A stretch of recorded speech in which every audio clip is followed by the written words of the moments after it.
আজকে আমাদের মাঝখানে পেয়ে গেলাম আমাদেরই এক কৃতি ছাত্র, প্রিয় ছাত্র, শিয়ালদা রাইসের অনুপম গায়েন, যে এই 2022 ওয়েস্ট বেঙ্গল সিভিল সার্ভিসের গ্রুপ ডিতে ফার্স্ট র্যাঙ্ক করে এবং ডিপার্টমেন্ট হিসাবে cooperative society, inspector of cooperative society এই ডিপার্টমেন্টেও ফার্স্ট র্যাঙ্ক হোল্ডার। প্রথমেই আমরা অনুপমকে একটু সংবর্ধনা জানাই। ফার্স্ট কনগ্র্যাচুলেশনস অনুপম, তোমার এই গ্রেট সাকসেসের জন্য। তো আমরা কিছু কোশ্চেন্স তোমার কাছ থেকে শুনে নেব। প্রথমত অনুপম, এই যে তোমার চলার পথে সিভিল সার্ভিস কেন, যে কোনো সার্ভিসের ক্ষেত্রে সাকসেস পাওয়ার জন্য এই লং জার্নিটাকে এনজয় করতে হয়, বিশেষ করে সিভিল সার্ভিসে 2022-তে তুমি যে সাকসেসটা পেলে, নিজেকে ধরে রেখে আজকে 2026, নিশ্চয়ই তার আগে থেকে তুমি প্রিপারেশান নিচ্ছ। তো এই জার্নিটা তুমি কীভাবে এনজয় করলে, তুমি যদি একটু আমাদের সঙ্গে শেয়ার করো। আমি অলরেডি একটা কোম্পানিতে, সফটওয়্যার কোম্পানিতে কাজ করি। তো সেখানে তো কাজ করতামই, কিন্তু উইকেন্ডে যখন টাইম পেতাম আমি এসএমটা, আর এসএম মানে মান্থলি মেটেরিয়ালটা, স্টাডি মেটেরিয়ালটা, মান্থলি যে স্টাডি মেটেরিয়াল আমাদের রাইস থেকে দেওয়া হয় সেটা, আর নোটস আর কিছু বই টই রেগুলারলি ফলো করতাম। মাঝে মাঝে রাইস স্মার্টের যে অনলাইন মেটেরিয়াল, যেটা হয়তো কোভিডের পরে 21 সাল থেকেই চালু হয়, একদম তার আগে ছিল না, তো 21 সাল থেকে যখন চালু হয়েছিল সেই ভিডিওগুলোকে আমি মোবাইলে, ইউটিউবে ডাউনলোড করে রাখতাম।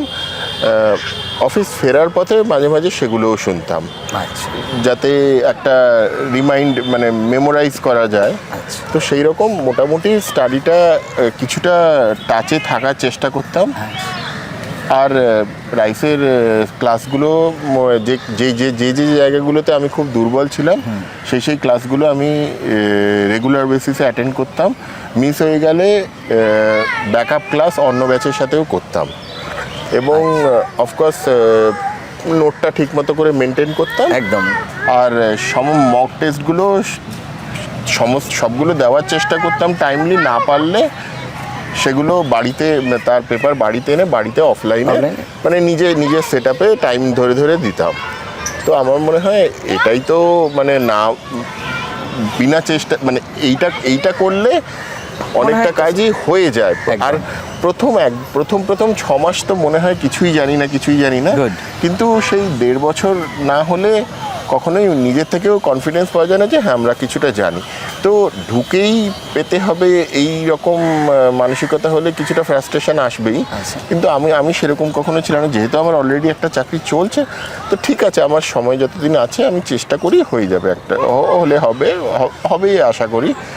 কেননা যেরকম স্কোর আসছে, আমি বিশেষ করে 20-তে আমার WBCS 2020-তে মেন্স ক্লিয়ার করার পর আমার কনফিডেন্স ছিল যে হ্যাঁ আমি হয়তো গ্রুপ ডিতে যদি ভ্যাকেন্সি থাকে আমি পারবো।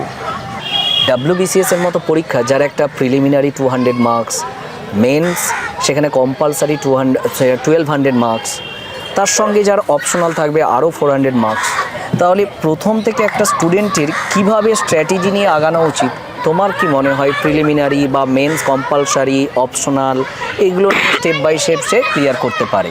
যেমন আমি রাইস স্টুডেন্টদের ক্ষেত্রে তো বলছি, যেমন টিচাররাও আমাদের বলেছিল, মেন্স রাইসের WBCS কোর্সের মেনলি 3টে কনজিকিউটিভ পার্ট আছে। একটা হচ্ছে এসএম স্টাডি মেটেরিয়াল, 12টা স্টাডি মেটেরিয়াল থাকে। তারপরে একটা 7-8 মাসের মেন্স ওরিয়েন্টেড ক্লাস থাকে। তারপরে একটা ফোকাস ক্লাস থাকে, যেটা বোধহয় 1 বছর বা 1 থেকে 1.5 বছর ধরে হয়। আইডিয়ালি আমি বলবো ফোকাস ক্লাস করে কেউ যদি প্রিলিমেন্স দেয় এবং সে যদি 3টে স্টেপ সিরিয়াসলি পড়ে এবং রিভিশন করে, তাকে কেউ আটকানো সম্ভবই নয়। সে পাবেই চাকরি, কোয়ালিফাই সব কিছু হবেই। তো আর যদি আমার মনে হয় একজন ছেলের সেইটুকু ওয়েট করা উচিত। আর অ্যাটলিস্ট মেন্স কমপ্লিট হওয়া মানে প্রথম 12টা মাস আর প্লাস 8 মাস, 12 8 কত হলো, মোটামুটি 20 মাস রাইসের উপর ভরসা করে পড়াটা উচিত। এত বছর 16 বছরের যদি আমরা এমনি স্টাডি করতে পারি, চাকরির জন্য 18টা মাস দারুণ প্রবলেমই নয়। দারুণ এটা না করে দিলে পেয়ে গেলে ভালো, না পেলে ফ্রাস্ট্রেশনের কিছু নেই। আচ্ছা, খুব ভালো, সব কিছু একসাথে করা সম্ভব না। একদম। অনুপম, আমাদের বহু ছেলে মেয়ে ফ্রেশার্স, তারা হয়তো কোনো সার্ভিসে ইনভলভ নয়, আবার যারা সার্ভিস হোল্ডার তারাও কিন্তু এই WBCS ক্লিয়ার করার জন্য বা বিভিন্ন ধরনের পরীক্ষা ক্লিয়ার করার জন্য পড়াশোনা করছে। তো তোমার ক্ষেত্রে কি অ্যাডভাইস থাকবে যে অন্যান্য প্রফেশনের থেকেও WBCS অ্যান্ড অন্যান্য পরীক্ষা ক্লিয়ার করা যায়? যেহেতু আমরা জানি তুমি শুধু WBCS নয়, তুমি এই মুহূর্তে PSC ক্লার্কশিপ মেন্স দেওয়া আছে, তুমি PSC মিসলেনিয়ার্স মেন্স দিয়েছো, এর আগেও তুমি IDO প্রিলিমিনারি ক্লিয়ার করেছিলে, ইন্ডাস্ট্রিয়াল ডেভেলপমেন্ট অফিসার ক্লিয়ারটা হয়নি সামান্য মার্কসের জন্য। তো সেক্ষেত্রে একজন সার্ভিস হোল্ডার থাকা অবস্থায় কিভাবে এই বিভিন্ন ধরনের সরকারি পরীক্ষার প্রিপারেশনসগুলো ঠিকঠাকভাবে নিলে সাকসেস এখানেও পাওয়া যায়, এটা একটু যদি সাজেস্ট। আমার মনে হয় কিছুটা ফোকাস রাখতে হবে। যেমন আমি বললাম, শনি রবি জেনারেলিস্ট যে কোনো সার্ভিস কর্পোরেটে, প্রাইভেট কোম্পানিতে শনি রবিবার ছুটি থাকে জেনারেলি, সেই ছুটিটা একটু এনশিওর করতে হবে এবং সেটা আমি করেছিলাম। তো সেই শনি রবিবার আমার মনে হয় প্রথম সকাল 6টা থেকে বা 7টা থেকে উঠে যদি কেউ, মানে দিনে 8 ঘন্টা ঘুমো, কিন্তু ওই শনি রোববার যেন পুরো একদম সেই SM নোট এই স্টাডিটা যেন চালিয়ে যায়, তার ডেডিকেশনটা যেন ফুলফিল থাকে। হ্যাঁ, মানে আর বিশেষ করে ইকোনমিক্স পলিটিক্স তো একদম নতুন সাবজেক্ট, জিওগ্রাফি না হয় ভারতের রাজধানী কি এরকম একটা প্রশ্নও আসতে পারে, তো সেগুলোর জন্য প্রিপারেশন করার দরকার নেই, কিন্তু ইকোনমিক্স পলিটিক্সের জন্য প্রতি শনি রবিবার একটু SM স্টাডি মেটেরিয়াল এবং মেন্সের জিনিসপত্র একটু দেখে গেলে ভালো হয়। মানে প্রত্যেক শনি রবিবারই যদি এটা এভরি উইক এটা যদি একটু রিভিশন দেওয়া যায় তো ভালো হয়। আর ওই বললাম, অফিস থেকে ফিরতে তো জ্যাম, 2 ঘন্টা সবারই লাগে, প্রাইস স্মার্টের ভিডিওগুলো ডাউনলোড করে যদি দেখা যায় অবসর টাইমে হ্যাঁ, ওগুলো মাসেল মেমোরিতে চলে আসে। একদম। চাকরি, আর যারা সরকারি চাকরি করে, আমি আর আলাদা করে বলতে চাইছি না, অনেক সময় পাওয়া যায় প্রিপারেশন করার। গ্রেট। হ্যাঁ, ওকে অনুপম, দীর্ঘ আলোচনা হলো, তো লাস্ট একটা কোশ্চেন করছি।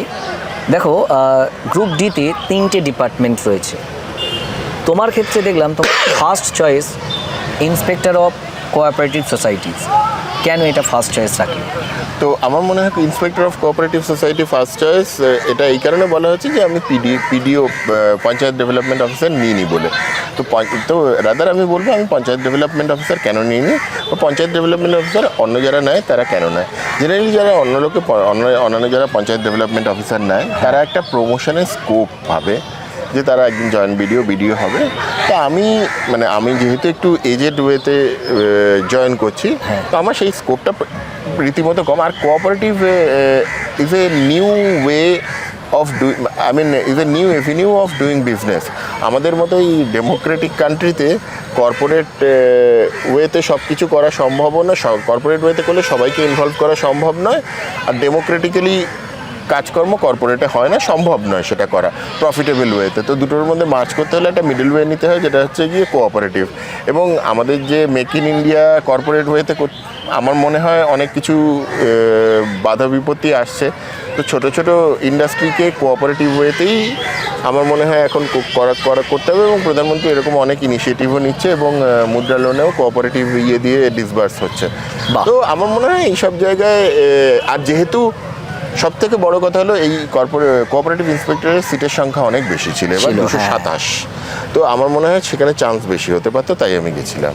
গ্রেট, তুমি তাহলে এইভাবেই এগিয়ে যাও, আরও ডিপার্টমেন্টাল এক্সামের মাধ্যমে আরও আমরা তোমাকে দেখতে চাই গ্রুপে অফিসার হিসাবে ইন ফিউচার। খুব ভালো থেকো। অনেক ধন্যবাদ স্যার। ওকে।